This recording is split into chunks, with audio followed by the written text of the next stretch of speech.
એની અંદર જે ન્યુટ્રોન ઇલેક્ટ્રોનની જેમ ગતિ જોઈ છે આલ્ફા ઇલેક્ટ્રોનની, ઓહો આટલી બધી શક્તિ. ત્યારે આપ વિચાર કરો કે જે અણુ છે એ અણુ કરતા પણ આત્મા સૂક્ષ્મ, અણોરણ્યાર મહતો મહ્યા. તો જો અણુની અંદર આટલી અમાપ શક્તિ હોય તો એના અંદર પણ રહેનારા જે આત્મા એની કેટલી શક્તિ હોય. એની અંદર પરમાત્માની વાત તો પછી, તો આત્માની અનંત શક્તિ છે. એ અનંત શક્તિ આખું આખું વિશ્વ તોડી નાખે એવી, અરે બ્રહ્મરૂપ થઈ જવાય એવી શક્તિ આપણી પાસે પડેલી છે, પણ આપણે એને જાગૃત કરી શકતા નથી. એ સંયમથી શક્તિ આવે, સંયમ વગર કોઈ દિવસ આવવાની નથી. આ પુરંજનનું આખ્યાન સંયમનું છે કે હું રાજા છું અને મારું કયું બધાએ કરવું જોઈએ. આ સંયમ, એ સંયમથી તો પેલા ઈરુ ગેલર પેલા સળિયા વાળી દેતો, આંખનું કોન્સન્ટ્રેશન કરીને સળિયા વાળી દેતો. એ શક્તિ નહીં તો બીજું શું. આજે તમે જુઓ કે આ પ્રમુખ સ્વામી પાસે શક્તિ છે આત્માની અને પરમાત્માની, જ્યાં આશીર્વાદ આપે અને આ બાજુ આમ ભડાકો થઈ જાય એવી શક્તિ એની પાસે છે. ત્યારે આ આત્માની જે શક્તિ એ આપણે ખોઈ બેઠા છીએ, નાદાર બની ચૂક્યા છીએ. ત્યારે એ સમયમાં આપણા શાસ્ત્રો કહે છે કે આત્માનમ વિદ્ધિ. સોક્રેટિસ પણ શું કહે છે કે નો થાય સેલ્ફ, તમારા આત્માને જાણો. સવારની જ વાત હું આજે રિપીટ કરું કે જેને આત્માને જાણ્યો નથી એને કંઈ જ જાણ્યો નથી. એ શોધ બાકી છે. આજે ન્યુટ્રોન બોમ્બ બનાવ્યો, ચંદ્ર સુધી ગયા, ઘણું બધું કર્યું, પણ જેને આત્માને જાણ્યો નથી એને કશું જ જાણેલું એ ભારત છે. આ ભારતની વૈદિક સંસ્કૃતિની શોધ આપણે આ પુરંજનના આખ્યાન ઉપરથી લઈએ છીએ. ત્યારે એ વખતે હવે એ કહે છે કે હે પુરંજન, તું આ સમજ કે તું કોણ છો. કે એશ સર્વેષુ ભૂતેષુ ગુઢાત્મા ન પ્રકાશતે દ્રશ્યતે ત્વગ્રયા બુદ્ધ્યા સૂક્ષ્મયા સૂક્ષ્મદ્રષ્ટિભિ. આ ગુઢાત્મા દેખાય એવો નથી, પણ ક્યારે દેખાશે તો થોડી એક બે વાત કરું કે જ્યારે 10 જણા નાહવા માટે ગયા, મૂર્ખાઓ. સવારે વાત કરી ને બાપાએ, મૂર્ખના સરદારો બધા 10 નાહવા ગયા. નહીને પછી નીકળ્યા નદીમાંથી, ગણતરી કરી 1 2 3 4 5 6 7 8 9 9 એક ગયો લાગે છે. બીજાએ ગણ્યું 1 2 3 4 5 6 7 8 9, ચોક્કસ એક ગયો. ત્રીજાએ ગણ્યું કેટલા થાય 9. 10 જણાએ ગણ્યા પણ કેટલા થાય 10 જણાએ જુદું જુદું ગણ્યું પણ થયા કેટલા? રડવા માંડ્યા. કોક ડાયો માણસ નીકળ્યો, કેમ રડો છો? કે એક જણ ડૂબ્યો. કે અરે હોય એવું? કેટલા હતા? કે 10. 10 તો મુવા છે. પછી કે ગણ્યા? કે બહુ વખત ગણ્યું. કે ફરી ગણો. પેલા ગણ્યું 1 2 3 4 5 6 7 8 9. પછી પેલા હું એના વાહામાં ધાબો થપ્પો આપીને શું કહ્યું? દસમસ્ત્વમસી, 10મો તું. હો બાપા, તો મને ખ્યાલ જ ન રહ્યો. એટલી જ વાત છે. આપણને પ્રમુખ સ્વામી જેવા સંત આવે અને કે ઉત્તિષ્ઠત જાગ્રત પ્રાપ્ય વરાન નિબોધત. તારે જો આ પંથે જવું હોય શ્રેયના, તો તું ઉઠ અને જાગ અને શ્રેષ્ઠ સત્પુરુષની પાસે જઈને તું આત્માને ઓળખ. ત્યારે જો આત્માને ઓળખ હોય તો સંત વગર કોઈ દિવસ આત્મા ઓળખાય નહીં. ભલે આપણી માલિકી જ આપણી ભેગો રહે છે, કે આપણે કંઈ સૂકવીને સૂકવવા મૂકીને નથી આવ્યા અહીંયા આગળ, ભેગો ને ભેગો છે, છતાં પણ આપણે એને જાણી શકતા નથી. એ દેહ ભાવ એટલો બધો છે, ટ્રાન્સફરન્ટ ઇલ્યુઝન જેવો, કે આપણે આત્માને જાણી શકતા નથી, પામી શકતા નથી. પણ એટલા નાદાર થઈ ગયા છે કે બાપા હવે તમે જ બધું કરી આપો, હવે અમારાથી કંઈ થાય એવું લાગતું, બધું એમના માથે. અમે નાનપણમાં એક વાર્તા ભણેલા, એક આળસુ છે ને હૂતેલો બોરડી નીચે, આળસુનો પીર કહેવાય. અને પછી એના છાતી ઉપરથી બોર પડ્યું. હવે બોર પડ્યું છાતી ઉપરથી મોઢામાં જ મૂકવાનું હોય ને, પણ મારું કહેવો મોઢામાં કેવી રીતે મૂકવું? ત્યારે એક ઊંટવાળો જતો હતો. ઊંટવાળાને કે ભાઈ ઊભો રહે.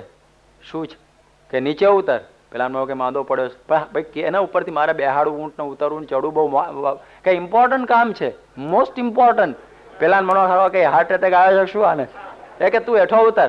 તે હેઠો ઉતાર્યો. પછી કે મારે શું કરવાનું? કે મારી છાતી ઉપર બોર પડ્યું છે ને એ મારા મોઢામાં હતું. પેલો કે ડફોળ, આના માટે તે મને ઠેઠ નીચે જ ઉતાર્યો. પેલો તો ગુસ્સે થઈને પાછો ઊંટ ઉપર ચડી ગયો. ત્યારે પેલો હું હું બોલ્યો, મારો આળસુ લાગે છે. કે પેલા ને કે આળસુ લાગે. આ તારા આટલું કરવાનું તેમાં આળસુ? આવી દશા આપણી છે કે બાપા હવે તમે બધું તમે કરો, હવે અમારાથી તો કઈ થાય એવું લાગતું. અને કે તમે હજી આટલું નથી કરતા અમારું. એટલે પણ શું કરું? આવે અહીં બેઠા તમારા ભેગા આવ્યા, ઠેઠ સ્પેશિયલ ન બની શકે એવી રીતે ઠેઠ ઇન્ડિયાથી આટલું પાછું કરીને ઠેઠ લંડન સુધી અહીં 20 દિવસ માટે આવ્યા, તો આ કે ના હજી તમે કરો. કેટલું કરવું પણ આમાં કરવાની તો હદ હોય કે કઈ? આટલા નાદાર આપણે થઈ ગયા છીએ. ત્યારે આ આખ્યાન આપણને એવું સમજાવે છે આપણી અંદર અનંત શક્તિ પડેલી છે, એ શક્તિને જાગૃત કરવાની. અને એ શક્તિ જ્યારે જાગૃત થશે ત્યારે એનો આનંદ કોઈ જુદો આવશે. આપણે ભૂલી જઈશું કે આપણે દેહ છીએ, આપણે આત્મા છીએ. અને સવારે સ્વામી આપણને સુંદર વાત કરી, તેનાથી હું પૂર્ણાહુતિ કરું છું. સવારે સ્વામી કહ્યું કે આત્માનું જ્ઞાન ક્યારે થાય? તો જ્યારે આપણે સત્પુરુષને પોતાનો આત્મા માનીએ ત્યારે. આ વાત આવી. હવે એમાં એક થોડો કૂટ પ્રશ્ન આવે છે. અમારા સંત સ્વામી કહેતા કે સત્પુરુષના આત્મા માનીએ ને તો બહુ મુશ્કેલી થાય. કારણ કે છેલ્લાના 39માં મેં એમ કહ્યું છે કે જેટલું સમુદ્રનું પાણી જેટલું આ જીવ માતાનું ધાવણ ધાયો છે. પ્રથમના 21માં એમ કહે છે કે જેટલી કૂતરીઓ, મીનળીઓ, વાનરીઓ એ બધાના પેટે એને જન્મ ધારણ કર્યો. તો સત્પુરુષ આત્મા હોય તો એની આવી દશા હતી ને આપણા જેવી જ ભાઈ, આપણા જેવું જ થયું કે નહીં? એટલે સત્પુરુષે આત્મા નહીં, પણ કેમ સમજવાનું કે જેવી રીતે માછલું છે, માછલામાં જીવ ખરો કે નહીં? પણ એ પાણીમાંથી બહાર કાઢો તો શું થાય? તરફડીને મરી જાય. માછલાનો પોતાનો જીવ તો ખરો, પણ એના જીવનું જીવન કોણ? જળ. એ જો જળમાંથી બહાર કાઢે તો માછલું તરફડીને મરી જાય. એમ આપણો આત્મા તો જુદો ખરો, પણ સત્પુરુષનો પણ જુદો. પણ એ સત્પુરુષ વગર રહેવાય નહીં.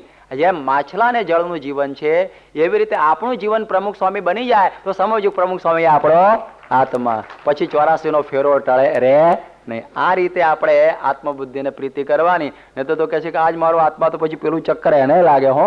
પણ આવી રીતે કે જીવનું જીવન એ આ મારા સ્વામી છે એમ સમજતા સમજતા આપણામાં આત્માનું તેજ પ્રગટશે.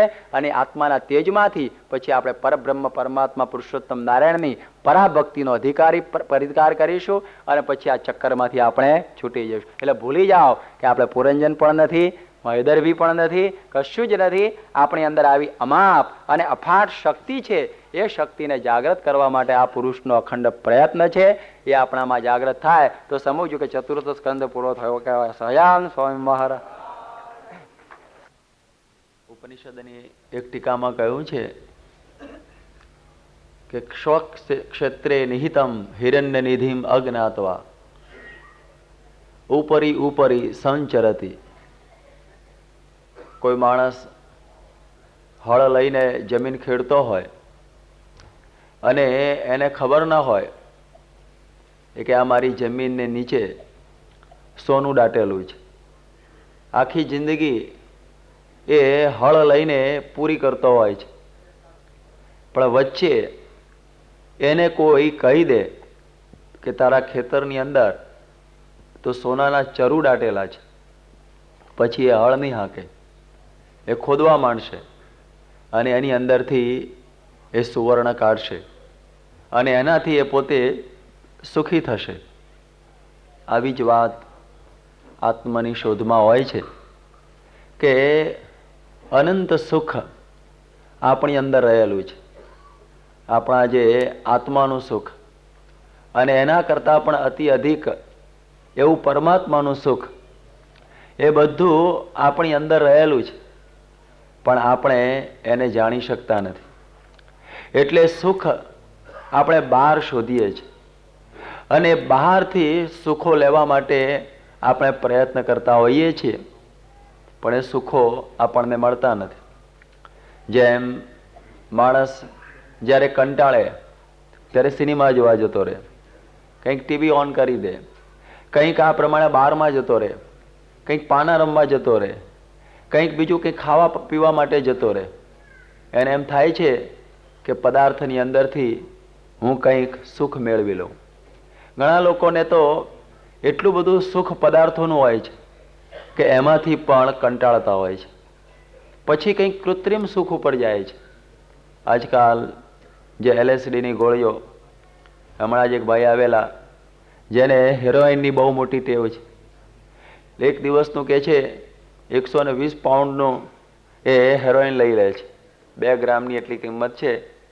હવે એમાંથી સુખ લેવા પ્રયત્ન કરે. ઘણા લોકો ચરસ ઉપર જતા રહે છે અને ઘણા તમને નવી લાગે કે ભક્તિ સંગીત વહાવનારા, જે ભગવાન કૃષ્ણ અને રામના ગીતો ગાવાવાળા, એને પણ એમાંથી સુખ નથી મળતું.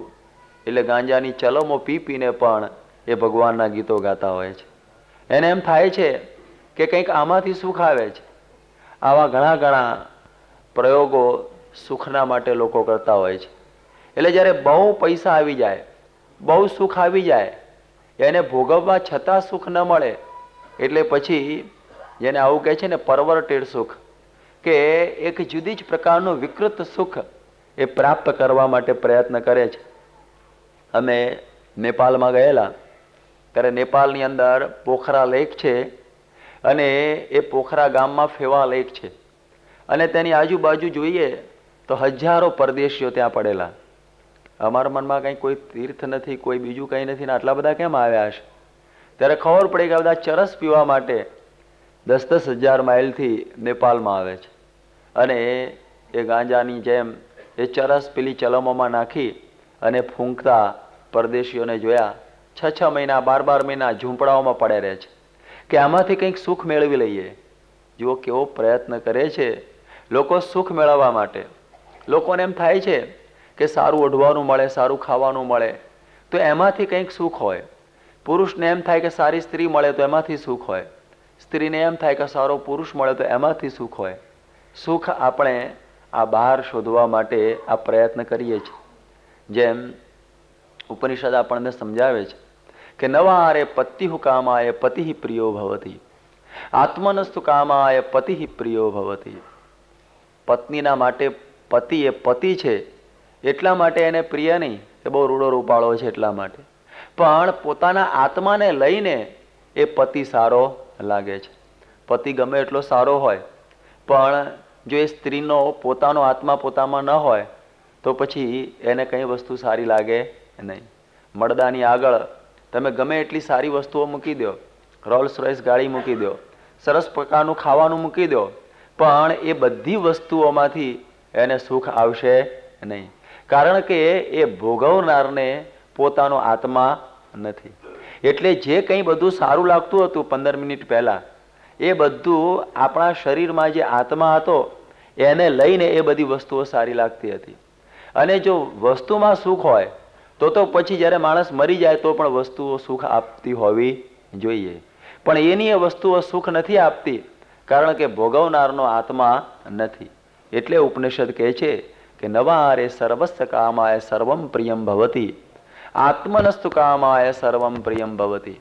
આ દુનિયાની જેટલી બધી શ્રેષ્ઠ વસ્તુઓ છે એ વસ્તુઓથી આપણને સુખ નથી, પરંતુ આત્માને લઈને આ બધું સુખ છે. આત્મા નીકળી જાય ત્યારે બધી વસ્તુઓ નકારી. કશામાં આપણને સુખ રહે નહીં, કારણ કે ભોગવનાર જ નથી પછી શું? એટલે તો થોડો તો ખ્યાલ આવે ને કે જે કંઈ સારું લાગે છે એ આત્માને લઈને સારું લાગે છે. તો પછી જેને લઈને સારું લાગે છે એને ઓળખવો. આપણું ભારતીય તત્વજ્ઞાન આ સમજણ પાડે છે કે પેલા કહે છે ને કે વિજ્ઞાતારમ અરે કેન વિજાનિયાત, કે જેને કરીને આપણે દુનિયાને જાણીએ છીએ એને આપણે જાણવું. જેને લઈને આપણે બધાને જાણીએ છીએ, જ્યારે એને જાણીએ ત્યારે એ બુદ્ધિશાળી મનુષ્ય કહેવાય. બાકી તો પેલા ઝાંઝવાના જળની જેમ આપણે દોડ્યા કરીએ અને પેલો જેમ મૃગ છે એ પણ જેમ કસ્તુરીની શોધની અંદર જેમ દોડે છે, પણ એને ખબર નથી કે કસ્તુરી કુંડલ બસે और मृग ढूंढे बन माही, वैसे घटी घटी राम है સો જાનત નહીં સાઈ. કે કસ્તુરી એ તો મૃગની ડૂંટીમાં વસતી હોય છે, છતાં એને ખબર ન હોય એટલે દોડી દોડીને જિંદગી ખુવાર કરે છે. એનું સુખ એને મળતું નથી. એનું સુખ એનો આગળ ને આગળ જાય અને આને એ કશું મળે નહીં. એવી પ્રકારની આ દોડ એની ચાલતી હોય છે અને એક છેવટે કંટાળી જાય છે. જેમ અમે પહેલાં સ્કૂલની અંદર એક વાર્તા ભણતા, એલિસ ઇન વન્ડરલેન્ડ, એમાં એવી જ કંઈક વાત આવે છે કે એક પરીઓના દેશની અંદર એક એલિસ નામની છોકરી જાય છે. ત્યારે એક આંબાના ઝાડ નીચે એ પરીઓની રાણી ફળોનો ટોપલો અને મીઠાઈ લઈને બેઠેલી, અને એમ થયું કે લાવ હું એની પાસે જઈને આ ફળો લઈ લઉં. એટલે એ દોડે છે અને દોડે છે તો બહુ દોડે, પણ પેલી રાણી અને આ એલિસ એની વચ્ચેનું અંતર કપાય નહીં. એની વચ્ચેનું અંતર જ ન કપાય. એમ કરતાં કરતાં તો એ થાકી ગઈ. ત્યારે એ કહે છે કે તમે કેટલે દૂર છો? ત્યારે રાણી કહે છે કે જલ્દી આવ, હવે સાંજ પડવા આવી અને અંધારું થઈ જશે, માટે જલ્દી આવ. એને બોલાવે છે. પેલી દોડે છે છતાં કંઈ પહોંચતી નથી. ત્યારે કહે છે કે રાણીબા, આ તમારો દેશ કેવો? કે કેટલું બધું દોડીએ તો એ ગાળો કપાય જ નહીં, પહોંચાય જ નહીં. આ કેવી પ્રકારનો દેશ છે? ત્યારે એ રાણી કહે છે કે આ પર્યોનો દેશ, આ પર્યોના દેશની અંદર આવું છે. અને એવું જ તમારા મનુષ્યના લોકની અંદર પણ આવું છે કે માણસ સુખોની પાછળ દોડે અને એ સુખ એને આગળ ને આગળ લાગે અને આ પાછળ ને પાછળ ધસડાતો હોય છે, અંતર ઘટતું નથી. એ પછી કોઈ 5 વર્ષ, કોઈ 10 વર્ષ કે 50 વર્ષ કે 100 વર્ષ સુધી એ સુખોની પાછળ દોડે, છતાં એને એ પકડી શકતો નથી. એટલે ઉપનિષદ કહે છે તદ દૂરે તદ્વત અંતિકે. હવે આ જે આત્માનું સુખ છે એ આપણને લાગે તો બહુ જ નજીક છે અને જો ભાન ન હોય તો ઘણું બહુ દૂર છે. એટલા માટે આવું એક અદ્ભુત જે જ્ઞાન છે એ જેને પ્રાપ્ત થઈ ગયું એનું જીવન બહુ જ પવિત્ર બની જાય છે, સંતોષમય બની જાય છે. એના જીવનની અંદર આનંદ ઉભરાય છે. એટલે એ સુખનો ઝરો એ અંદર રહેલો છે, એની શોધ આજે બાકી છે. આજે ઘણી પ્રકારની શોધ પરદેશમાં થઈ ગઈ. આજે કેટલી બધી શોધો આપણે જોઈએ છીએ, પણ જેને લઈને આપણે આ બધું શોધીએ છીએ એને આપણે શોધી શકતા નથી. એ શોધવા જેવી વસ્તુ છે. એટલે આ ભારતની આ મોટામાં મોટી કોઈ શોધ હોય તો આ તત્વજ્ઞાનની શોધ, આત્મારૂપ થઈને પરબ્રહ્મને પામવાની શોધ એ આ ભારતની છે. અને અનંત સદીઓથી ભારતના મનુષ્યોને આત્મસાત કરતા આવેલા છે. જ્યારે સિકંદર જ્યારે ભારત ઉપર ચડી આવ્યો અને એ વખતે એને એક જંગલની અંદર દંડાઈસ નામનો એક સંન્યાસી મળે છે અને એને પોતે આ પ્રમાણે પોતાની પાસે બોલાવવા માટે માણસોને મોકલે છે. ત્યારે એણે કહ્યું કે મારે તમારા જેવા પાસે આવવાની કોઈ ઈચ્છા નથી. કોઈએ કહ્યું કે તમે નહીં જાઓ તો તમને મારી નાખશે અને જશો તો તમને માલ કરી દેશે. એણે કહ્યું કે હું દેહને મારું રૂપ માનતો નથી, મરશે તો દેહ મરશે, મને એની કોઈ ચિંતા નથી. અને આ હું મારા ભગવાનના સુખે એટલો બધો સંતૃપ્ત છું કે મારે એની સોના મોરાની કોઈ કિંમત નથી. ત્યારે સિકંદરને થયું કે આ ભારત ભૂમિમાં આવા પણ મનુષ્યો પડ્યા છે કે જેની આગળ નતમસ્તક થઈ જવાય. ત્યારે એવી પ્રકારનું એક સુખ છે, એ સુખ એ આપણે પ્રાપ્ત કરવાનું છે. તમે જુઓ કે જ્યારે યોગીજી મહારાજ મુંબઈમાં હતા અને એ વખતે મનુ સુબેદાર બહુ જ સારા અર્થશાસ્ત્રી, અખંડાનંદના એક વખતના પોતે સ્થાપક અને સંચાલક. હવે એ નંદા સાહેબના બંગલે યોગી બાપાના દર્શન કર્યા. એમની સાધુતાથી ખૂબ આકર્ષાયા અને પછી કે મારે ત્યાં જમવા પધારશો. સ્વામી કોક ભલે. જમવા બોલાવ્યા અને એમણે તો સુરત તરફના એટલે બહુ જ રસોઈ સારી બનાવી અને એ જુદા જુદા થાળની અંદર રાખ્યું બધું. અને યોગીજી મહારાજે તો પથ્થર જોડીમાંથી કાઢ્યું, બધું અંદર નાખ્યું, બધું હલાવી નાખ્યું, પછી અંદર પાણી નાખ્યું અને બધું ચોળી નાખ્યું. ત્યારે પેલા મનુ સુબેદાર કહે છે, અરે સ્વામી આ શું કરો છો? મેં ખાસ સુરતથી સ્પેશિયલ રસોયા બોલાવ્યા અને બધી સારામાં સારી વસ્તુઓ મેં આખી મુંબઈ ને સુરતથી ભેગી કરી. મારા મનમાં બહુ મોટા સંત આવે છે એટલે બહુ સારી રીતે મારે જમાડવા, અને તમે આ કર્યું શું? બધું આ ભેગું શું કર્યું? અને આમાં તમને શું સ્વાદ આવે છે? આમાંથી તમને કેવી રીતનો આનંદ આવશે? ત્યારે યોગીજી મહારાજ એટલું બોલ્યા કે આમાંથી ભગવાનની મૂર્તિનો સ્વાદ આવે છે. હવે આપણને ક્યાંથી ખબર પડે કે આ પદાર્થમાં સુખ શોધે એ સાધુ નહીં, એ તો આ પ્રમાણે પોતે પોતાના જે ઈષ્ટદેવ અને ગુરુના સુખથી પોતે સુખિયા રહેતા હોય. મનુ સુબેદાર પણ વિચારમાં પડી ગયા કે સાધુઓ તો ઘણા જોયા, પણ આ કોઈક જુદી જ પ્રકારના સાધુ મારે ત્યાં આવી ગયા. એટલે જેમ કે છે કે આવા પુરુષ આજે પ્રમુખ સ્વામી જેવા સંત કે આજે દુનિયામાં લોકો સુખ માટે સ્ત્રીનો આશરો લે છે કે એ સ્ત્રી એક સુખનું એક કહે છે ને આ સાધન છે. જેમ બધા જુદા જુદા પ્રકારના સુખો કહે છે ને કે પહેલું સુખ તે જાતે નર્યા ને એવું બધું, એમાં આવા બધા સુખો લોકો કહે છે. તો સ્વામી પાસે એવું કોઈ સ્ત્રીનું સુખ નથી, એવી પ્રકારનું કોઈ ધનનું સુખ નથી, એવું કોઈ સારા કપડાનું સુખ નથી, છતાં એ 24 કલાક આનંદમાં રહે.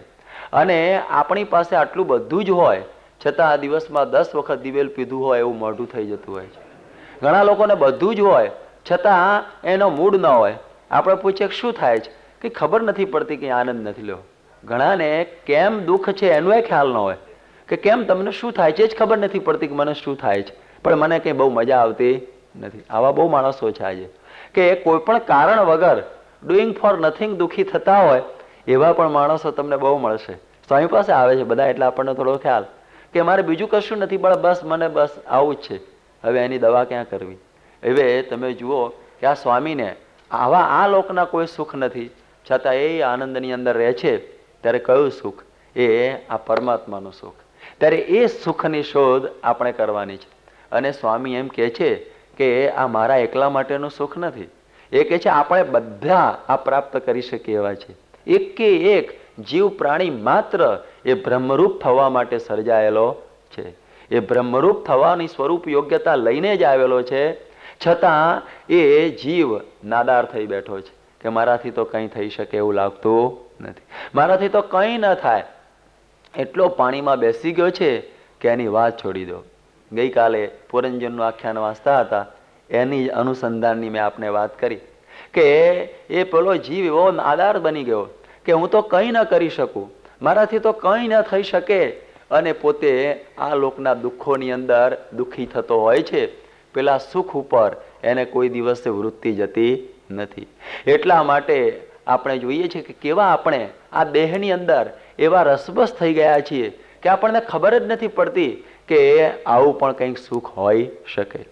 આ તો એક આપણા બહુ મોટા સદભાગ્ય છે કે આ જો પ્રમુખ સ્વામી જેવા સત્પુરુષ, જે આપણો સાચો આત્મા, મેં જે ગઈકાલે સમજાવ્યા હતા એ સંદર્ભમાં, એવા જે આપણા સાચા આત્મા, સાચી બ્રાહ્મી સ્થિતિ આપણી સામે છે, તો આપણે એમ કહી શકીએ કે અમે પણ કોક વખતે આવું સિદ્ધ કરી શકીશું.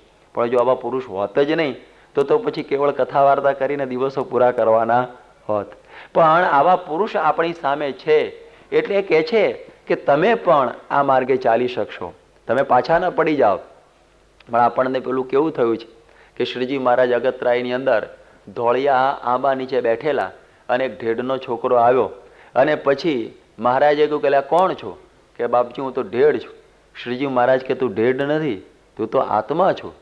પેલાને થયું આ વળી કેવું આવ્યું નવું આત્મા? ત્યારે કહે છે કે હું તો ઢેઢ છું. કે ના તું સમજ, તું આત્મા છું. પણ પેલાને મનમાં વાત બેસે નહીં. પછી 100 વખત એને ગોખાવ્યું, આત્મા છું, આત્મા છું, આત્મા છું, આત્મા છું. અને 100 વખત ગોખાવ્યા પછી એને કહ્યું ભાઈ બોલ હવે તું કોણ છો?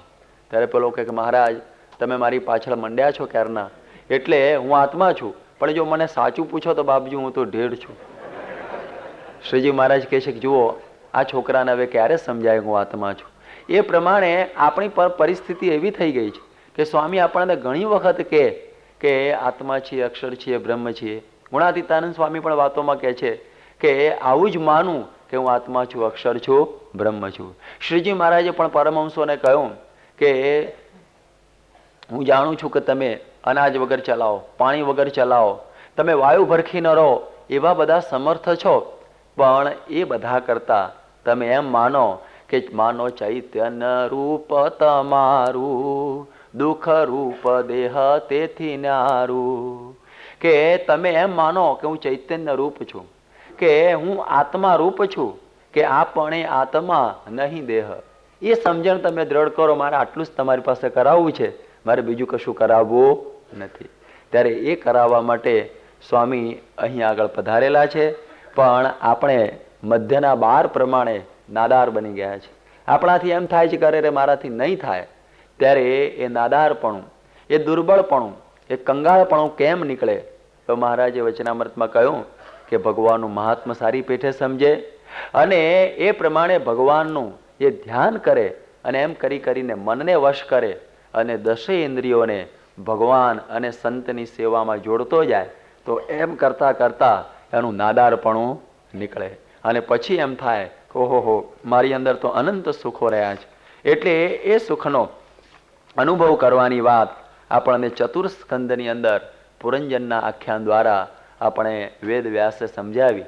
ભાગવત મહારાજની કથા કરતા, અને આપણી જેટલી કથાઓ છે, આપણી જેટલી આ જ્ઞાન વાર્તાઓ છે, એને આ ગીતા, ઉપનિષદ, બ્રહ્મસૂત્ર, ભાગવત આદિ ગ્રંથોનો ટેકો છે. એટલા માટે આપણે એની કથા કરીએ છીએ. આ કથા ભાગવતની છે, પણ એ મહારાજે એનો પાયો રાખીને પોતાનું વિશિષ્ટ તત્વજ્ઞાન આપેલું છે. અને આપણે જોઈએ કે જે વાતો છે મહારાજની, એનું અનુસંધાન આમાં કઈ રીતે છે, એનો મેળ આપણને મળી જતો હોય છે. એટલા માટે આપણે આની કથા કરતા હોઈએ છીએ. એટલે આવા જે સંત છે એ સંતની આજ્ઞામાં વર્તવું એટલે સમજવું કે આપણે આત્મસત્તા રૂપે વર્ત્યા. આટલું જ આત્મસત્તાનું જ્ઞાન છે. બાકી તમે અંદર ઊંડું ઊંડું શોધો તો કંઈ આત્મા દેખાયો છે નહીં. પછી કાળો કે ધોળો કે લાલ કંઈ દેખાયો નથી. એ આત્મદર્શન એ થઈ શકે એવું છે જ નહીં આપણાથી તો. પણ આ સત્પુરુષની જેમ જેમ જેમ જેમ આજ્ઞા પાળતા જઈએ એમ આજ્ઞા પાળતા પાળતા મધ્યનું 51મું વચનામૃત એમ કહે છે કે આત્મસત્તાને આપણે પામતા જઈએ. એ વાત સમજાવીને હવે પંચમ સ્કંદની અંદર બહુ સુંદર આખ્યાન આપણે સાંભળીશું. એક ઋષભદેવનું મુખ્ય અને બીજું આવશે ભરતજીનું.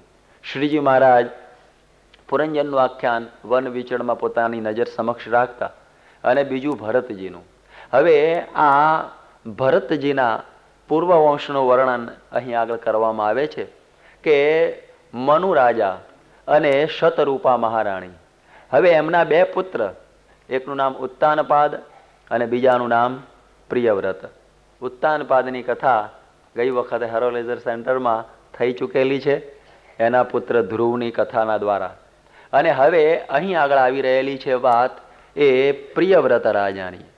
હવે એ મનુના પુત્ર જે પ્રિયવ્રત રાજા, એ પ્રિયવ્રત રાજાની કથા અહીં એવી કહેવામાં આવે છે કે એ પ્રિયવ્રત રાજાની પાસે એક દિવસે એ નારદજી પહોંચી ગયા. નારદજી પહોંચી ગયા અને નારદજી એમને ઉપદેશ આપતા કહે છે કે હે પ્રિયવ્રત, તમે આ સંસારની અંદર પડીને શું કરશો? કારણ કે આ સંસાર તો દુઃખનો સાગર છે અને એમાં તમે આ પ્રમાણે અંદર ફસાઈ જશો. અને આ તમારા પિતા જે સ્વયંભૂ મનુ અને એ બધા આ સંસાર વધારવા માટેનો પ્રયત્ન કરે છે, પરંતુ જે પામી જવાનું છે એ ભગવાનનું સ્વરૂપ છે, માટે એ ભૂલી ન જવાય. એટલા માટે તમે હવે આ ગમે તેમ કરીને હવે તમે આ ભગવાનને ભજી લો. આવી પ્રકારની જ્યારે વાત કરે છે ત્યારે પેલા પ્રિયવ્રતના હૃદયની અંદર આ વાત બરોબર ચોંટી જાય છે. કારણ કે નારદજીનું જે કાર્ય એ હતું કે કેમ કરીને કોઈને ભગવાનની વાત આ હૃદયમાં અડી જાય એટલા માટે તો વિચારતા. અને નારદની વાત પ્રિયવ્રતના હૃદય ઉપર બરોબર ચોંટી ગઈ અને પોતે સાધુ બની ગયા. પ્રિયવ્રત સાધુ બની ગયા અને આ બાજુ જે બ્રહ્માને ખબર પડી, કારણ કે બ્રહ્માના માનસ પુત્ર મનુ એટલે આના દાદા થાય. અને બ્રહ્માને ખબર પડી ગઈ, મનુને ખબર પડી કે અરે રે અમારા દીકરાને તો આણે સાધુ બનાવી દીધો.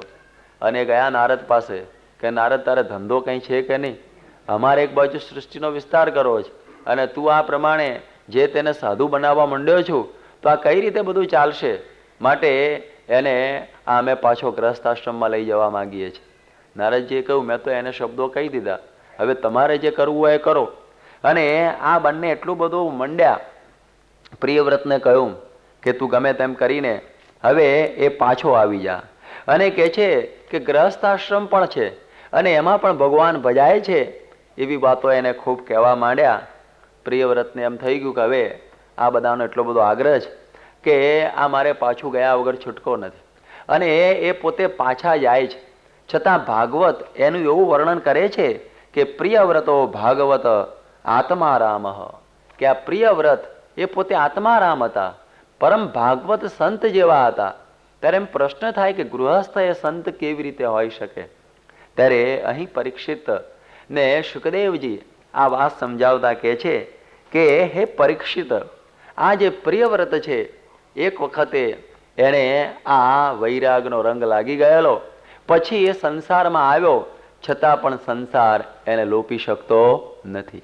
તો પછી એને પરમ ભાગવત કહેવાય કે સંસારમાં રહ્યો એ કેવળ એ ભગવાન વચ્ચે પડેલા અને વળી પાછો ગયેલો ગ્રહસ્થાશ્રમમાં, એટલે જવા ખાતર ગયેલો, પરંતુ એ સંસારથી વિરક્ત હતા.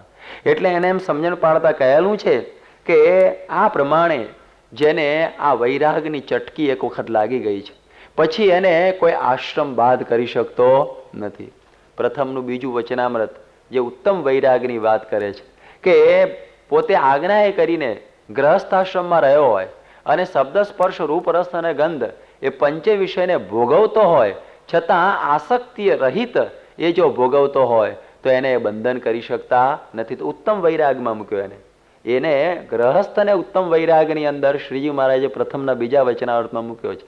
ત્યારે આ પ્રિયવ્રતને પણ આ જ પ્રમાણેનો એક રંગ લાગી ગયેલો, એટલે એને આ સંસાર બાદ કરે એવું હતું નહીં. જુઓ, શ્રીજી મહારાજના સમયની થોડી વાતો આપણને ખ્યાલ હશે કે શ્રીજી મહારાજ પોતે એક વખતે બંધિયામાં હતા અને ત્યાં સુંદરજી સુથાર એ કચ્છના કુંવરનું ખાંડું લઈને ગોંડલ પરણાવવા જતા અને રસ્તામાં બંધિયામાં ખબર પડી કે શ્રીજી મહારાજ અહીં છે, એટલે પોતે દંડવટ આવ્યા ત્યાં અને દંડવટ કર્યા. મહારાજે પૂછ્યું કોણ? કે દાસ. કે દાસનું લક્ષણ શું? કે કેમ કરે? તો ચાલો તમે સાધુ બની જાઓ. તરત જ આજ્ઞા સાધુ બનવાની કરી દીધી અને પેલો પણ બરોબર તૈયાર હતો. એણે પણ થોબિયાન મૂછો ને બધું વાળ મુંડાવીને સાધુ બની ગયો. અને મુક્તાનંદ સ્વામી ભિક્ષા માગીને આવ્યા.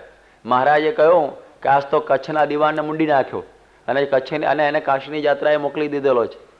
મુક્તાનંદ સ્વામી કહ્યું મહારાજ બહુ ખોટું કર્યું, કારણ કે અમને બધી જગ્યાએથી વૈરાગી બાવાઓ મારતા અને આ કચ્છનો દીવાન એના ઘેર અમને ઉતારો આપતો અને તમે એને મૂંડ્યો, હવે અમારું શું થશે? મહારાજ કે બહુ ભૂંડું થયું, બોલાવો પાછો એને.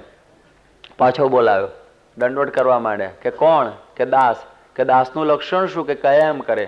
ચલો પાછા કપડાં પહેરી લો અને પાછા હતા એવા થઈ જાઓ. એ પાછા કપડાં તો પહેર્યા, પણ એટલું બોલ્યા કે મહારાજ આવી પરીક્ષા મારી લીધી ને એ બીજાની તમે લેશો નહીં. મહારાજને થયું કે આનું થોડું માન આવ્યું લાગે છે, કે ભલે ભલે. પછી એમ કરતા મહારાજ ભાદરામાં ગયા, જામનગરની બાજુમાં, અને ત્યાંથી એમણે એક કાગળ લખ્યો અને એક વીરોગઈ પટેલ હતા એને કહ્યું કે આ કાગળ લઈ અને તમે બધી જગ્યાએ જાઓ અને એમાં નામ લખ્યા બધા, કે મામયોને, અલયોને, પછી સુરોને, માંચોને, એવા બધા આ ખાચરોના નામ લખ્યા, કાઠીઓના. અને પછી તો અજોભાઈ અને આવા બધા જુદા જુદા પટેલોના નામ લખ્યા, મોટા મોટા શેઠિયાઓના નામ લખ્યા અને કહ્યું 18 જણાના નામ લખીને વગેરે વગેરે લખ્યું.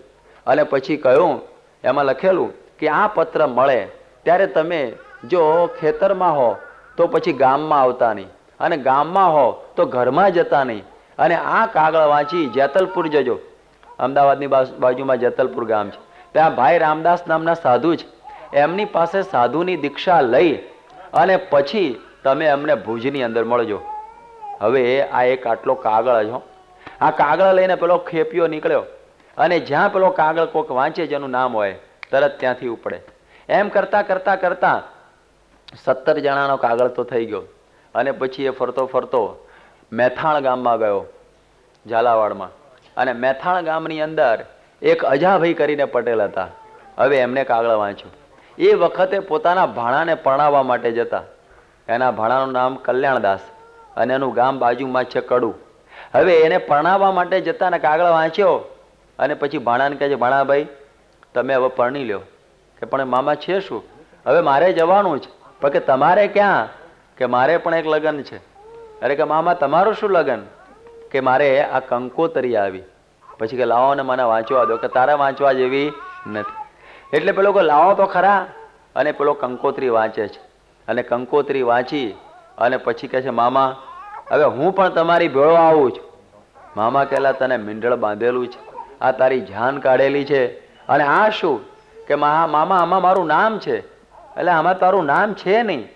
ત્યારે કે છે કે જુઓ મહારાજે 18 જણના નામ લખી અને પછી લખ્યું છે કે વગેરે વગેરે આ દીક્ષા લઈને આવજો. કે હું વગેરેમાં આવી ગયો. કે આવી રીતે આપણે વગેરેમાં આવી જઈએ કે વગેરેની અંદર ભોજનની અંદર આવી જઈએ, પણ આમાં તો કોદાળો આવીએ નહીં. એટલે આ વગેરેમાં તૈયાર થયો. અને એ સમયમાં મામાને પણ રંગ હતો જ કે ચાલ ભાણા, આ જગતમાં કંઈ માલ નથી. તારો જો અંદરનો રુદિયો જાગી ગયો હોય તો કોઈ રોકી શકે એમ છે નહીં. ભાણાને હારે લીધો હો. અને એ જેતલપુરમાં ભગવા કપડાં પહેરી અને એ બધી 18 અને પેલી 19 પરમહંસની મંડળી ભુજની અંદર આવે છે. ભુજમાં મહારાજ સુંદરજી પેલો દીવાન હતો ને એના ઘેર ઉતરેલા અને એને ખબર પડી બધાને કે પેલી પરમહંસની મંડળી આવે છે. મહારાજ એ પોતે ગામની પાદરે આવ્યા અને એ વખતે સામેથી પરમહંસો આવતા ખબર પડી કે મહારાજ આપણું સામયું કરવા આવ્યા છે. દંડવટ કરવા માંડ્યા. લગભગ 5 કિલોમીટરથી દંડવટ શરૂ થાય. મહારાજ આ બાજુથી દંડવટ કરે, પેલા આમ દંડવટ કરે. દંડવટ કરતા કરતા ભેળા થયા. મહારાજની આંખમાં આંસુ આવી ગયા. કરે રે મારા એક કાચા કાગળ ઉપર તમે સંસાર છોડી દીધો અને આવી રીતે આવી ગયા. અને એ સમયમાં પેલા દિવાનને કહ્યું કે દિવાન, તમે તો એક કચ્છના દિવાન એટલે નોકર ગણાવો. આ બધાને ઓળખો કોણ છે? કોઈ તાલુકદાર, કોઈ વતનદાર, કોઈ હેમના પાલે પાણી પીનારા, કોઈ તાજા પરણેલા, કોઈ પરણવા, કોઈ આ પ્રમાણે પરણવાની તૈયારીમાં, કોકના ઘેર નાના છોકરા, કોઈના ઘેર વાડી વજીફા. આવા મોટા રાજા શેઠિયા વતનદારો એને ભગવા કપડામાં પેલા એ જોયા ત્યારે એનું અભિમાન ઓગળી ગયું. હો, એના મનમાં મારા જેવી પરીક્ષા કોઈની કરતા નહીં, પણ કે જો આ બધા મારા વચને નીકળી પડેલા છે. અને પછી મહારાજે કહ્યું જાઓ, તમારો ત્યાગાશ્રમ પૂરો, તમે પાછા જાઓ. આ તો એક તમારી પરીક્ષા હતી. ત્યારે પેલા કહે છે કે મહારાજ, હાથીની અંબાડી બેસાડી અને હવે ગધાડા ઉપર બેહાડવાનું શું કામ કરો છો? હવે અમે આમાં આવ્યા અને શું કામ તમે અમને પાછા ધકેલો છો? મહારાજે કહ્યું જાઓ, તમને સંસાર બાદ નહીં કરે. તમને સંસાર બાદ નહીં કરે કારણ કે તમારું ઉપરનું ભગવું નહીં, પણ તમારું અંતર ભગવું થઈ ગયું છે. એટલે તમે સંસારમાં રહેશો તો એ તમે નિર્લેપ રહેશો. પણ પેલો 19મો કહે છે મહારાજ હું તો નહીં જઉં હો, કારણ કે હું તો મીંઢળ સહિત આવ્યો છું. એટલે મેં તો તમારી સાથે જ લગ્ન કરી લીધા છે. એટલે હવે મારે બીજાને વળવું નથી. કે એસે બર કો ક્યા બરે જો જન્મે ઓર મર જાય, બર બરીએ ગિરધર લાલજી કે મોરો ચૂડલો અમર હો જાય. મારે એ વર વરવા છે. મહારાજ કહ્યું ભલે, તે અદ્ભુત કામ કર્યું, તારું નામ અદ્ભુતાનંદ. એ અદ્ભુતાનંદનો સમાગમ પ્રમુખ સ્વામીના ગુરુ શાસ્ત્રીજી મહારાજે કરેલો. એટલે આ વાર્તા જેવું નહીં, આ બનેલી હકીકત. અને એ અદ્ભુતાનંદ સ્વામીનો ફોટોગ્રાફ પણ છે, પેઇન્ટિંગ નહીં, પણ આ જે કેમેરાની અંદર આવેલો ફોટોગ્રાફ, કારણ કે એ જ વખતે કેમેરો શોધાયેલો, એ ફોટોગ્રાફ પણ છે. એટલે મારો કહેવાનો આ મતલબ એટલે છે કે આ બનેલી આ હકીકત આપણી સામે મેં રજૂ કરી. અને જે પાછા ગયા એની કથા આના અનુસંધાનમાં એટલા માટે કહું છું કે એ લોકોને સંસાર પછી અડ્યો નહીં. માંચા ખાચર પછી રહ્યા તો સાંખ્ય યોગી રીતે જ રહ્યા. જે ઘેર ગયા તો જાણે સાધુ જેવા જ થઈને ઘેર રહેલા, ત્યારે એ ઘેર તો એનું નામ શું કહેવાય? સાધુ. એટલે પ્રિયવ્રત રાજા એ પોતે સંસારમાં ત્યાગમાંથી પાછા સંસારમાં ગયા, છતાં અહીં આગળ ભાગવત એને આત્મારામ અને પરમ ભાગવત સંત લખે છે. ને તો ગ્રહસ્થમાં સંત લખાય કઈ રીતે? આ પરીક્ષિતનો પ્રશ્ન છે કે કેમ એને આવું તમે કહ્યું? છતાં એ સુખદેવજી કહે છે કે હે પરીક્ષિત, એનું માયલો રંગાઈ ગયેલો, એનો આત્મા રંગાઈ ગયેલો હતો.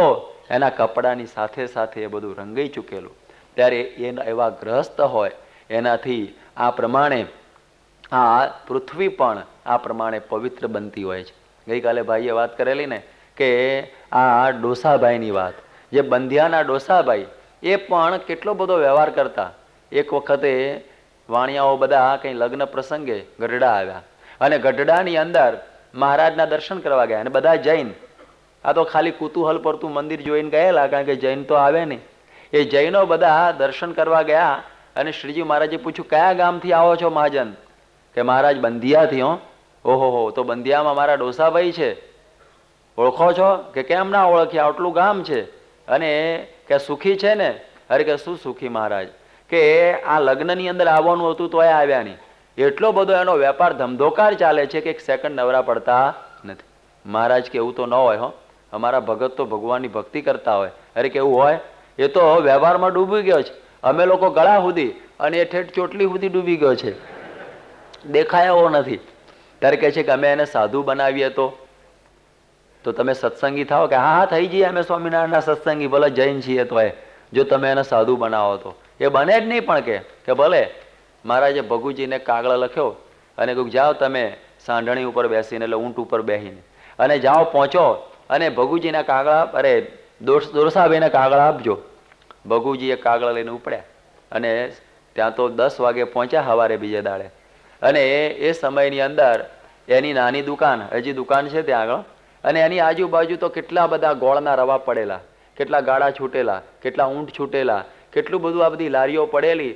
અને પેલો બિચારો એની ધારણ કરે ને પાછું ગોળ જોખો મૂકો, તે સવારના પોરમાં ઉઠ્યો હશે, તે દાંતણ કરવાનું હોય ને, કે દાંતણ થોડું કર્યા પછી આ બધું શરૂ થઈ ગયેલું, એટલે દાંતણ ભરાયેલું એને કાને પાઘડીમાં. ટાઈમ નહીં દાંતણ પૂરું કરવાનો, એટલે દાંતા નહીં ભરાયેલું. અને આ પ્રમાણે ધમધોકાર વેપાર ચાલે. ભગુજીને થયું કે આને હું મારે કાગળ આપવો, આપવા તો દે. અને એ જ્યારે ભગુજીના જોયા તરત દંડવટ કરવા માંડ્યો, કારણ કે મહારાજનો શિષ્ય એટલે દંડવટ તો કરે ને, કે ભગુજી મહારાજના સેવક, કે બોલો ભગુજી શું આજ્ઞા છે? કે આ કાગળ આપ્યો છે તમને, કાગળ વાંચો, કે આ કાગળ મળે એટલે તરત જ તમે દીક્ષા લેવા માટે ગઢડા આવી જજો. ભગુજીએ તો તરત જ પેલા ડોસાભાઈએ એ દુકાનની અંદર પેલી ચાવી હતી ને ફેંકી દીધી એમને, અને એ દાંતા ફગાવી દીધું, અને કે ચાલો તમારો જે ઊંટ છે તૈયાર કરો, કે પોરો બોરો કે પોરો ખવાય જ નહીં, અત્યારે કોઈ વિશ્રામ લેવાય નહીં, તમે ચાલો જ. અને સાંઢણી ઉપર બેસી ગયા. હો, બેસી ગયા સીધા એમને એમ ખુલ્લું મૂકીને. અને પછી આવ્યા મહારાજ પાસે. મહારાજે પણ તરત મૂંડી નાખ્યા. અને પછી ત્રીજા દિવસે પેલા વાણિયાઓ આવ્યા. એ વખત તો જાન 2-4 દાડા રહેતી ને, અત્યારના જેવું નહીં ખવારે આવીને સાંજે જતા રહે. પહેલા તો બધા બહુ રહેતા, એટલે 2-4 દિવસ તો જાનમાં રહેતા એ જમાનામાં. એટલે પેલા આવ્યા, અને પછી તો અમારા જેવા બધા સાધુઓ બેઠા હતા સ્વામિનારાયણ સ્વામિનારાયણ કરતા.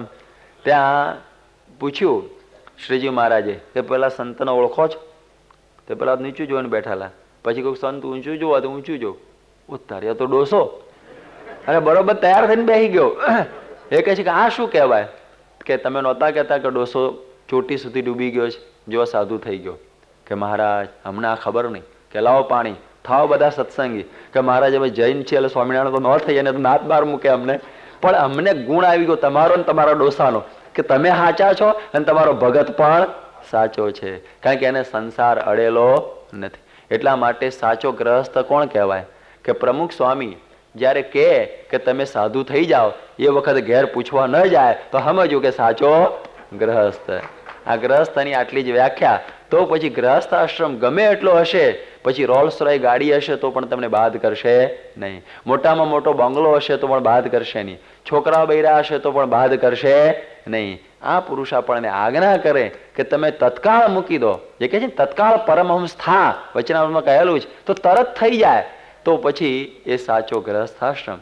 એટલે શ્રીજી મહારાજે આવા ગ્રહસ્થો પકવ્યા. હું એ વાત કરું છું કે પેલી 5-10 હજાર વર્ષની પહેલાની વાત, આ તો લાખો વર્ષની કહેવાય છે પ્રિયવ્રતની. અને આજની વાત એ કેટલી મળતી આવે છે એ આપણે સમજાવવા માંગુ છું. નહીતર તો આપણે શું સમજીએ, ભાગવત વાંચીને ખુશ થઈ ગયો, હો ધન્ય છે પ્રિયવ્રતને, ધન્ય. પણ અત્યારે હું એ તો બરોબર છે, પણ આપણે અત્યારે ખરું કે નહીં કંઈ? ત્યારે એ રીતનો આશ્રમ આજે જુઓ આ સ્વામીએ પણ પકવ્યો છે. આજે એવા એવા સ્વામીની એક આજ્ઞાથી સાધુ થઈ જનારા કેટલા બધા. સ્વામીએ ખાલી એક સંકલ્પ કરેલો કે આ પ્રમાણે 200 સાધુ આ દ્વિશતાબ્દીએ કરવા છે, 200 સાધુ કરવા છે. અને એમાં આ છોકરાઓ કેવા તૈયાર થઈ ગયા. તમારા લંડનની ધરતી ઉપરથી 35 જણા નીકળી પડ્યા.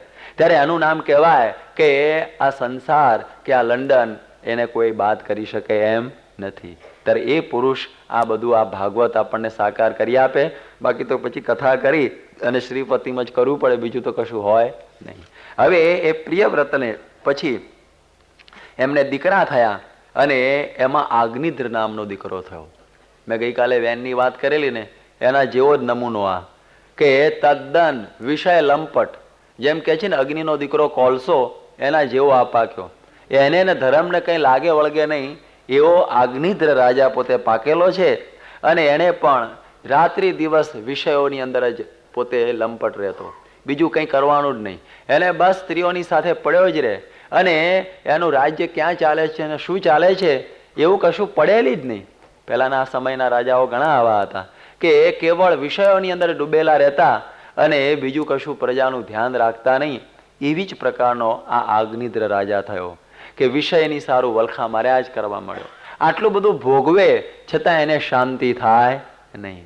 આ વિષયનો ખાડો એવો છે કે કોઈ દિવસે પૂરી શકાતો નથી. અનંત કલ્પો સુધી આપણે વિષયો ભોગવતા આવ્યા છીએ, તો હજી થાય છે કે હજી પણ આપણે વિશેષ ને વિશેષ ભોગવી લઈએ. કે આપણો પહેલો જન્મ છે, અનંત જન્મ આપણે ભોગવ્યા હશે ને, અને એની અંદર કેટલું બધું સુખ ભોગવ્યું હશે. કારણ કે જે જન્મમાં ગયા હશું એમાં સ્ત્રીનું સુખ તો મળેલું જ હશે.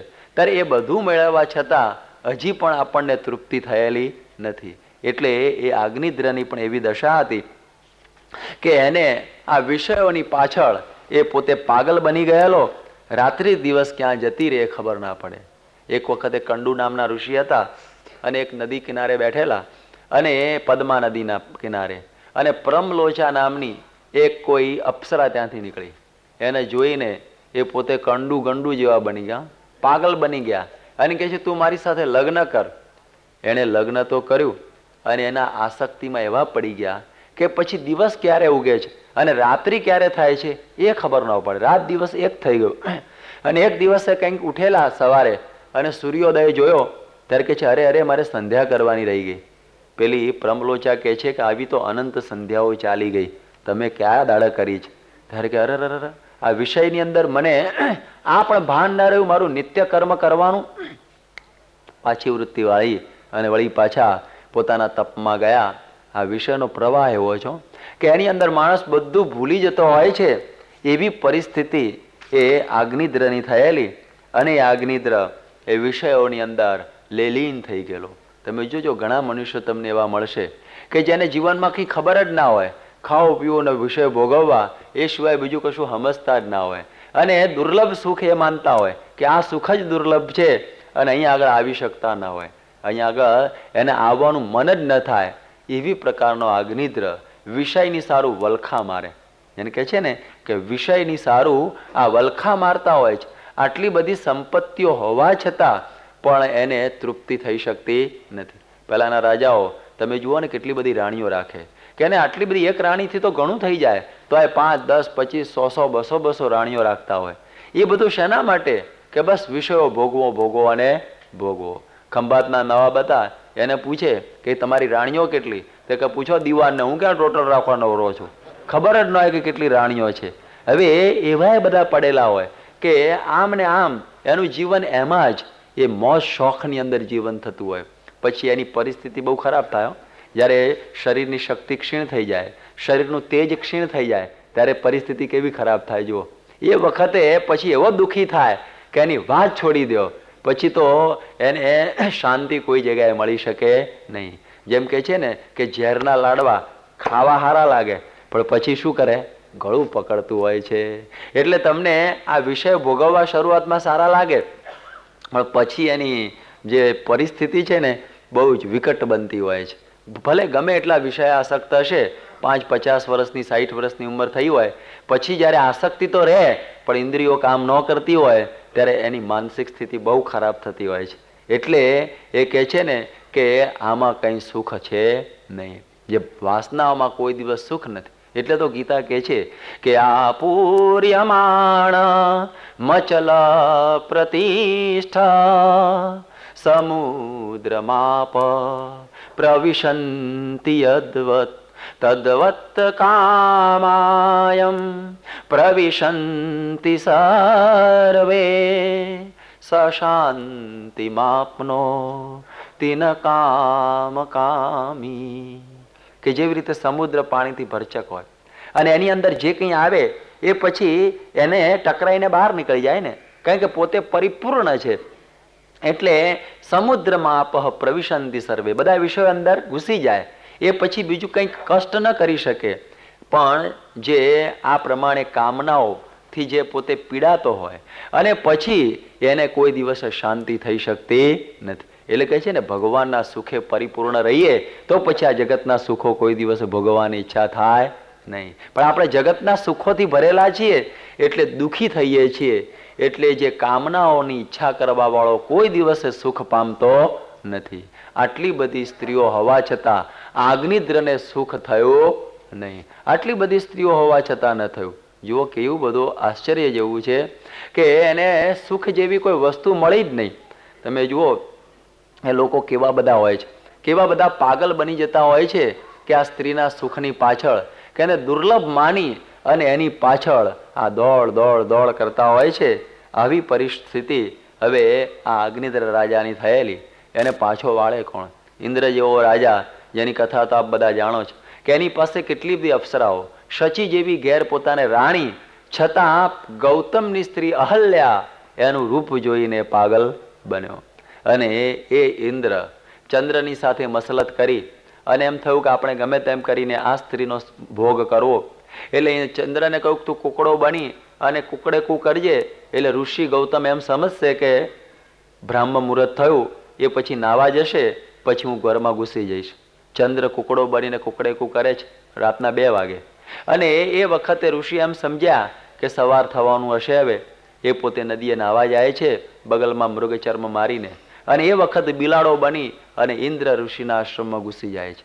એ વખતે અહલ્યાને કંઈ ખ્યાલ નથી આવતો, અને એ ગૌતમ ઋષિનું રૂપ લઈ અને અહલ્યાની સાથે સંગ કરી દે છે.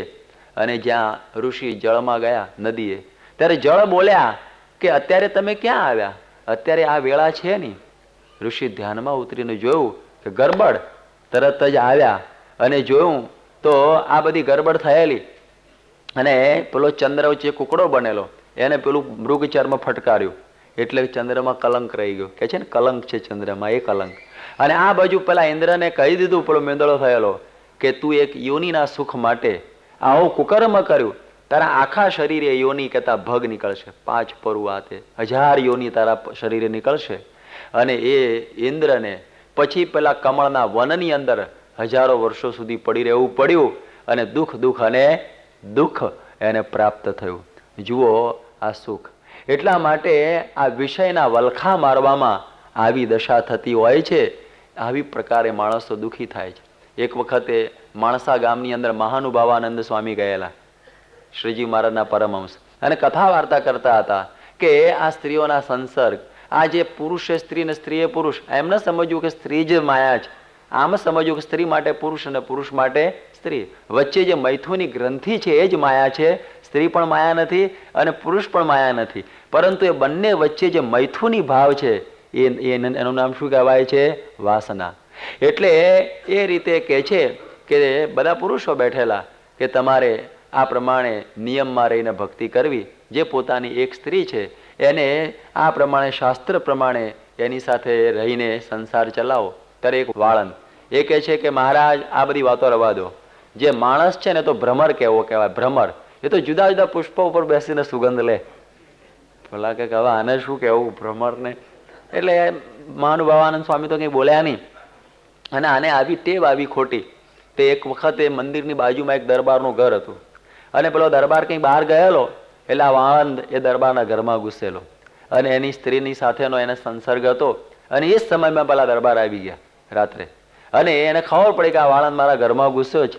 પણ દરબાર તો કંઈ હાથમાં ચાલ્યા રે, તલવાર લઈ અને એના ટુકડે ટુકડા કરવા માંડ્યા. તો પેલો ચીસા ચીસ કરે ત્યારે બધા કે મંદિરમાં બધા ઉઠી ગયા. મહાનુભાવાનંદ સ્વામી કે શું થયું છે? કે પેલો વાળંદ આવું થયું. મહારાજ કહે છે કે નર ભ્રમર ગુંજારવ કરે છે. નર ભ્રમર ગુંજારવ કરે છે. એ કહે છે ને ભમરો તો બધે બેસે, કે જો આ બેસવા ગયો એમાંથી આ દશા થઈ. એટલે આવી પરિસ્થિતિ આ દુઃખો ઉત્પન્ન કરનારી છે. એટલે એ આગ્નિદ્રને પણ આવી જ રીતે દિવસો પૂરા થઈ ગયા. આપણે વિશેષ વાતો આ યયાતિ વગેરેમાં જોઈશું કે વિષયો માટે કેવા લોકો વલખા મારેલા છે. એ કથા તો આગળ આવશે. પણ હવે આ આગ્નિદ્રનો એક દીકરો થયો નાભી, એ વળી પાછો પરમ પવિત્ર. અને એ નાભીના પત્નીનું નામ હતું મેરુ. મેરુ દેવી ને નાભી. હવે આ બંને આદર્શ દંપતી, પણ ઘેર પુત્ર નહીં. એટલે પછી એમને પુત્રેષણા લાગી કે આપણે એક પુત્ર હોય તો સારું. અને એમણે યજ્ઞ કર્યો, અને યજ્ઞની અંદર ભગવાન પોતે પ્રસન્ન થયા. અને એ વખતે એ કહે છે કે હે પ્રભુ, તમારા જેવો એક પુત્ર અમને આપો. ભગવાન કહે છે કે મારા જેવો તો હું એક જ છું, મારા જેવો કોઈ બીજો છે નહીં. જો ભગવાન જેવો બીજો હોય તો મેં કાલે વાત નહોતી કરી આગળ ઉપર, કે પછી બહુ ગડબડ થઈ જાય ભગવાનોની. એટલે કહે છે કે હું તો એક જ છું, માટે જા, હું તારા ત્યાં પુત્ર રૂપે અવતરીશ. એ વરદાન આપે છે. અને એ નાભી અને મેરુ દેવીને આ પ્રમાણે જ્યારે સમય થાય છે ત્યારે એક પુત્ર રત્નની પ્રાપ્તિ થાય છે. અતિ તેજસ્વી અને અતિ દિવ્ય પુત્ર એ ઉત્પન્ન થયેલો. એટલે એનું નામ, એ શ્રેષ્ઠ પુત્ર હતો એટલે એનું નામ પાડવામાં આવ્યું ઋષભદેવ. બોલો ઋષભદેવ ભગવાનની. ઋષભદેવને ભગવાનનો 8મો અવતાર કહેવામાં આવે છે. ભારત વર્ષના જે 24 અવતાર છે એમાં ઋષભદેવ એ 8મો અવતાર એ ગણવામાં આવે છે. એ ઋષભદેવ હવે પોતે પ્રગટ થયા છે પહેલાના સમયથી. એટલે એ તો ભગવાન હતા એટલે ઐશ્વર્યો તો લઈને જ આવેલા. એક વખતે વરસાદ વરસ્યો નહીં, ત્યારે એ ઋષભદેવે પોતે ઇન્દ્ર ઉપર આ પ્રમાણે વંકી દ્રષ્ટિ કરી અને ઇન્દ્રને પણ ગભરાવી અને વરસાદ વરસાવ્યો. જુઓ, ભગવાન અને સંતની અંદર આવા ઐશ્વર્યો હોય છે કે ગમે તેવી પરિસ્થિતિ જુદી હોય તો પણ એને પોતે પલટી શકતા હોય છે. જ્યારે અમદાવાદમાં એક વખત 1992ની સાલમાં, એટલે વિક્રમ સંવત, જ્યારે વરસાદ વરસેલો નહીં અને પ્રજા પાણી માટે પીડાતી હતી, ત્યારે શાસ્ત્રીજી મહારાજે એ ઇન્દ્ર સામી દ્રષ્ટિ કરેલી અને એ વખતે ઐરાવત ઉપર ઇન્દ્ર આવેલો અને એણે વરસાદ વરસાવેલો. આ વાર્તા નહીં, પણ આ ગુજરાત સમાચાર એ વખતનું સંદેશ છાપું, એમાં ફોટા છપાયેલા અને લગભગ હજારો માણસોએ એ ઇન્દ્ર, ઐરાવત અને એની ઉપર બેઠેલા મહારાજના દર્શન કરેલા. એ પ્રકારે એ વરસાદ વરસાવેલો, એ પણ આપણને થોડો ખ્યાલ આવે છે.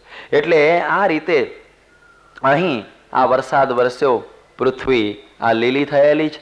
અને હવે આ ઋષભદેવને એ હવે બન્યું એવું કે ઇન્દ્રની પુત્રી જયંતીની સાથે એમનો વિવાહ થયો. વિવાહ થયા પછી પુત્રો તો થાય જ, એટલે એ દ્રષ્ટિથી એમને 100 પુત્રો થયા.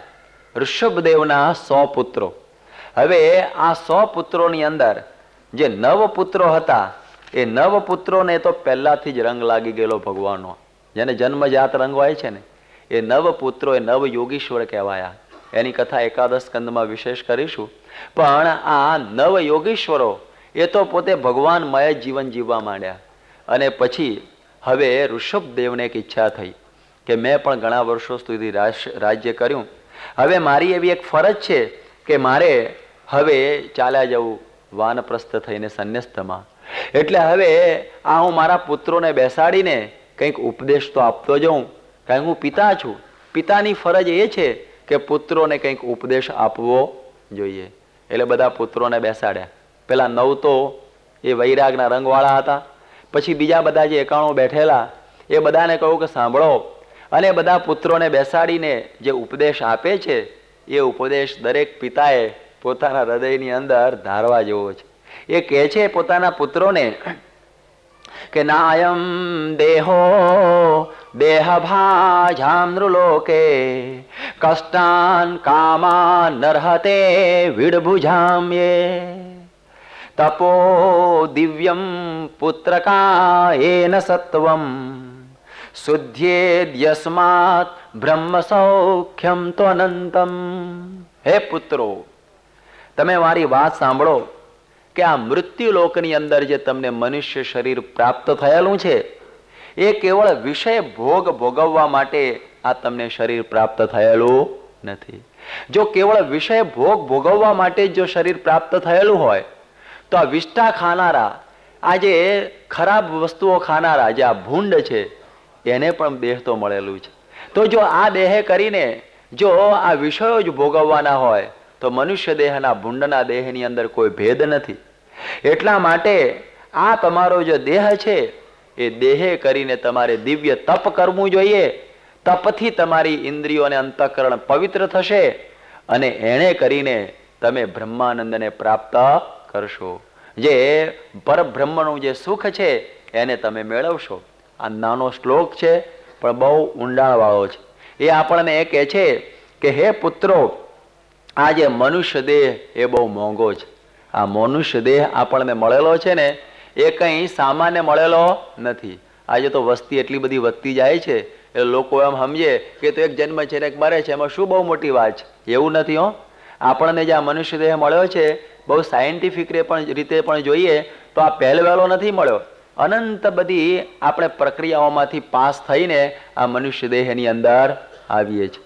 આજે આપણે જોઈએ કે એકદમ કંઈ થઈ જતું નથી. આપણે જરા જો ઊંડો વિચાર કરીએ તો ખબર પડે કે અનાજ જે ઉગતું હોય છે તો કેટલી કેટલી પ્રક્રિયાઓમાં પછી પેલું અનાજ ઉગતું હોય છે.